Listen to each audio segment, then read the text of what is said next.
ঝটপট কোনো কিছু খেতে মন চাইলে আজকের ভিডিওটি তাদের জন্য। সহজভাবে এবং ঘরোয়া কিছু উপাদান দিয়ে আজকের সবগুলো নাস্তা করে দেখাবো। আজকের ভিডিওতে থাকছে 3 রকমের নাস্তার রেসিপি। প্রথমেই শুরু করছি মসুর ডালের ফিঙ্গার রোল। প্রথমে দিয়ে দিব 1/4 কাপ পরিমাণ মসুর ডাল বাটা, হাফ কাপ পরিমাণ বেসন, সামান্য কিছু আদা কুচি। আপনারা চাইলে এখানে আদা বাটাও দিতে পারেন। দিয়ে দেবো একটি বড় সাইজের পেঁয়াজ কুচি, কাঁচামরিচ কুচি এবং কিছু ধনিয়া পাতা কুচি। দিয়ে দেবো হাফ টেবিল চামচ পরিমাণ লবণ। লবণটা আপনাদের স্বাদ অনুযায়ী দিয়ে দিবেন। হাফ টেবিল চামচ ধনিয়ার গুঁড়ো, হাফ টেবিল চামচ মরিচ গুঁড়ো, হাফ টেবিল চামচ পরিমাণ হলুদ গুঁড়ো, 1/4 চা চামচ পরিমাণ দিয়ে দিব 1/4 চা চামচ পরিমাণ গোলমরিচ গুঁড়ো, সামান্য পরিমাণ কালো জিরা এবং সামান্য পরিমাণ আস্ত জিরা। দিয়ে দেবো 1 টেবিল চামচ পরিমাণ ঘি, 1/4 কাপ পরিমাণ ময়দা এবং আস্ত 1/4 কাপ পরিমাণ ডাল। মসুর ডালটা আমি 4 ঘন্টার মতো ভিজিয়ে রেখেছিলাম। পানি ছাড়া সবগুলো উপকরণ ভালো করে মিশিয়ে নিতে হবে। যদি আপনাদের কাছে মনে হয় যে খামিরটা নরম হয়ে গিয়েছে, সেই পর্যায়ে সামান্য পরিমাণ ময়দা অথবা বেসন দিতে পারেন। এই নাস্তাটা একবার খেলে বারবার বানাতে ইচ্ছা করবে, অনেক বেশি সুস্বাদু হয়।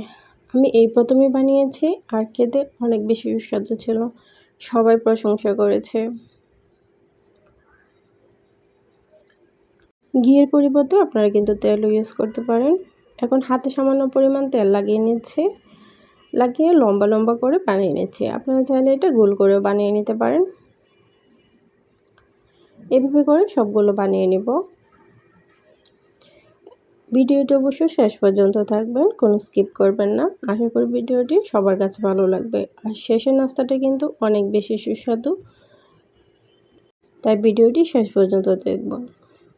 সবগুলো বানানো হয়ে গিয়েছে। একটি প্যানে পর্যাপ্ত পরিমাণ তেল গরম করে নিয়েছি। তেলটা যখন মিডিয়াম গরম হবে সেই পর্যায়ে সবগুলো দিয়ে দিব। 1 মিনিটের মতো ভেজে নেব। 1 মিনিট ভাজার পর এক পাশটা যখন হয়ে যাবে অন্য পাশে উল্টিয়ে নেব।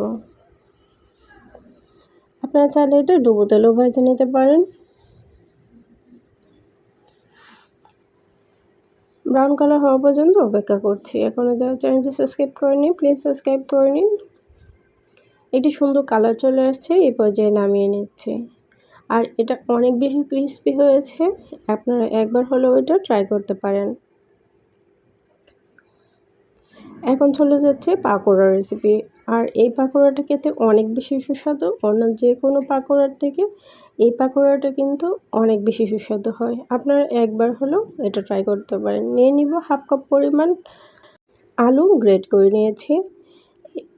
দিয়ে দেবো হাফ টেবিল চামচ পরিমাণ লবণ। লবণটা আপনাদের স্বাদ অনুযায়ী দিয়ে দিব। 2টা পেঁয়াজ কুচি, সামান্য পরিমাণ কাঁচামরিচ কুচি, ঝালটা আপনাদের পছন্দ অনুযায়ী।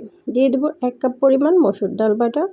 মসুর ডালটা 4 ঘন্টার জন্য পানিতে ভিজিয়ে রেখেছিলাম, তারপর বেটে নিয়েছি। দিয়ে দেবো হাফ টেবিল চামচ পরিমাণ হলুদ গুঁড়ো, 1 টেবিল চামচ পরিমাণ মরিচ গুঁড়ো, হাফ টেবিল চামচ পরিমাণ ধনিয়ার গুঁড়ো। এখন সবগুলো উপকরণ ভালো করে মিশিয়ে নিচ্ছি।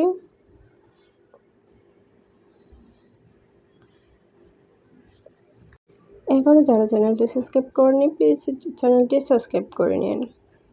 এই পর্যায়ে দিয়ে দেব 2 চা চামচ পরিমাণ বেসন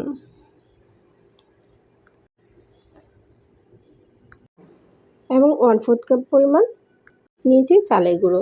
যেটুকু প্রয়োজন হয় সেইটুকু দিয়ে দিব। আমি লাস্টে বলে দিচ্ছি কতটুকু চালের গুঁড়ো লেগেছে, আপনাদের কম বা বেশি লাগতে পারে। এই মিশ্রণটা ভালো করে মাখাতে হবে, নয়তো কিন্তু ক্রিস্পি হবে না। 2 চামচ পরিমাণ চালের গুঁড়ো লেগেছে, আপনাদের কম বা বেশি লাগতে পারে। একটি প্যানে পর্যাপ্ত পরিমাণ তেল মিডিয়াম গরম করে নিয়েছি। গরম করা হয়ে গেলে সবগুলো পাকোড়া দিয়ে দিব। সহজ কিছু উপকরণ দিয়ে কিন্তু আপনি সুস্বাদু নাস্তা বানাতে পারেন। এক পাশটা যখন হয়ে যাবে অন্য পাশটা উল্টিয়ে নিব। এভাবে করে সবগুলো পাকোড়া ভেজে নেব। চুলার জালটা মিডিয়াম রাখার চেষ্টা করবেন, নয়তো কিন্তু তাড়াতাড়ি লাল হয়ে যাবে এবং পুড়ে যাবে, ভিতরে ক্রিস্পি হবে না। তাই চুলার জালটা মিডিয়াম রাখার চেষ্টা করবেন। তো 7 মিনিটের মতো ভাজার পর সুন্দর একটি কালার চলে আসছে। এই পর্যায়ে চুলা থেকে নামিয়ে নিচ্ছে। তো এই পাকোড়াটা কেমন হয়েছে অবশ্যই কমেন্ট করে জানাবেন। নতুন সব ভিডিও পেতে চ্যানেলটিকে সাবস্ক্রাইব করবেন প্লিজ। এভাবে করে সবগুলো ভেজে নিচ্ছি। সবগুলো ভাজা হয়ে গিয়েছে। এখন চলে যাচ্ছি আরও একটি মজাদার নাস্তার রেসিপি। এই রেসিপিটা আমি যখন ফেসবুকে আপলোড করেছি প্রায় 1 মিলিয়নের মতো ভিউ হয়েছে। এটা সবাই কিন্তু অনেক বেশি পছন্দ করেছে। আশা করি সবার কাছে ভালো লাগবে। চলুন শুরু করি। প্রথমে নিয়ে নিচ্ছি 1 কাপ পরিমাণ আটা, দিয়ে দিব 1/4 কাপ পরিমাণ, দিয়ে দিব আস্ত জিরা 1/4 চা চামচ, দিয়ে দিব 1/4 চা চামচ পরিমাণ কালো জিরা, একটি বড় সাইজের পেঁয়াজ কুচি, আপনারা চাইলে 2টাও নিতে পারেন, দিয়ে দিব ধনিয়া পাতা কুচি এবং কাঁচামরিচ কুচি। ঝালটা আপনাদের পছন্দ অনুযায়ী দিয়ে দিবেন। 1/2 টেবিল চামচ পরিমাণ লবণ, 1/2 টেবিল চামচ পরিমাণ ধনিয়ার গুঁড়ো, 1/4 চা চামচ পরিমাণ হলুদ গুঁড়ো, 1/2 টেবিল চামচ পরিমাণ ধনিয়ার গুঁড়ো। এখন সবগুলো উপকরণ ভালো করে মিশিয়ে নিচ্ছি। এখানে কোনো বেকিং সোডা বা বেকিং পাউডার ইউজ করার কোনো প্রয়োজন নেই, এমনিতে কিন্তু ফুলে যাবে। এখন নর্মাল টেম্পারেচারে থাকা পানি দিয়ে একটি ডো বানিয়ে নিব। এই ডোটা কিন্তু একদম শক্ত বা একদম নরম হবে না, আমরা রুটির ডো যেরকম বানিয়ে থাকি সেরকম করে হবে। যদি মনে হয় যে একটু নরম হয়ে গেছে সেই পর্যায়ে সামান্য পরিমাণ ময়দা দিয়ে দিবেন। ময়দা দেওয়া হয়ে গেলে দিয়ে দিব 1/2 টেবিল চামচ পরিমাণ তেল। তেলটা দেওয়ার পর দেখবেন অনেকটাই আঠালো ভাব চলে আসছে। এখন 5 মিনিটের জন্য রেস্টে রেখে দিব। 5 মিনিট পর একটি বড় সাইজের রুটি বানিয়ে নিব। আমি যেভাবে করছি আপনারা কিন্তু এভাবে করে নেবেন, তাহলে দেখবেন অনেক বেশি সুস্বাদু হবে। আপনারা যদি পরিমাণে বেশি বাড়াতে চান তাহলে মশলার পরিমাণটা একটু বাড়িয়ে বা কমিয়ে দিতে পারেন। আর এই নাস্তাটি আপনারা একবার বানালে বারবার বানাতে ইচ্ছে করবে। রুটিটা কিন্তু একদম পাতলা বা একদম মোটা হয়নি, মিডিয়াম হয়েছে। এখন একটি বাটিতে নিয়ে নেব 1 টেবিল চামচ পরিমাণ কর্নফ্লাওয়ার এবং 1 টেবিল চামচ পরিমাণ রান্নার তেল। এখন মিশ্রণটা ভালো করে মিশিয়ে নিচ্ছি। মেশানো হয়ে গেলে রুটির উপর দিয়ে দিব। এখন রুটিটা 2 পাশ থেকে ফোল্ড করে নিচ্ছি। আমি কেমন করে করছি আপনারা দেখলেই বুঝতে পারবেন, অনেকটাই নিমকি শেপের মতো। আর এভাবে যদি করে নেন তাহলে কিন্তু অনেকগুলো লেয়ার আসবে। এখন উপর থেকে আরও একটি ব্যাটার নিয়ে নিচ্ছি, নিয়ে আবার ফোল্ড করে নেব। এখন এই রুটিটা লম্বা করে আবার বেলে নেব। এভাবে করে 4 বারের মতো আমি বেলে নিচ্ছি রুটিটা, তাহলেই দেখবেন অনেকগুলো লেয়ার চলে আসছে। এখন সামান্য পরিমাণ আবার দিয়ে নিচ্ছি ব্যাটার, দিয়ে এখন আবার 4 ভাঁজ করে নিচ্ছি।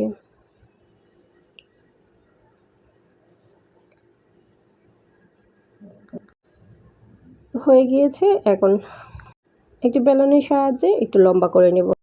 এখন এই রুটিটাকে আরও একবার করে লম্বা করে বেলে নিচ্ছি। বেলে নেওয়া হয়ে গেলে উপর থেকে সামান্য পরিমাণ ব্যাটার দিয়ে দিব। ব্যাটার দেওয়া হয়ে গেলে 2 ভাঁজ করে নিচ্ছি। আমি আর কোনো ভাঁজ করব না, এই ভাঁজই হয়ে যাবে। তো এখন একটি বেলনের সাহায্যে সামান্য পরিমাণ বড় করে নিচ্ছি। আপনারা ছোটো বা বড় করে নিতে পারেন। এখন 2 পাশের অংশটা চাকু দিয়ে কেটে নিচ্ছি। এখন ছোট ছোট করে কেটে নিব। আপনারা ছোটো বা বড় করতে পারেন। এই কাজটি একটু আলতো হাতে করার চেষ্টা করবেন, নয়তো কিন্তু এটা তাড়াতাড়ি খুলে যেতে পারে। তো সবগুলো বানানো হয়ে গেলে আমি একটি প্যানে পর্যাপ্ত পরিমাণ তেল গরম করে নিচ্ছি। তেলটা যখন মিডিয়াম গরম হবে সেই পর্যায়ে সবগুলো দিয়ে দিব। আপনারা যদি চান নর্মাল ফ্রিজে আধা ঘন্টার জন্য রেখে দিতে পারেন, শক্ত হলেও এটা ভেজে নিতে পারেন।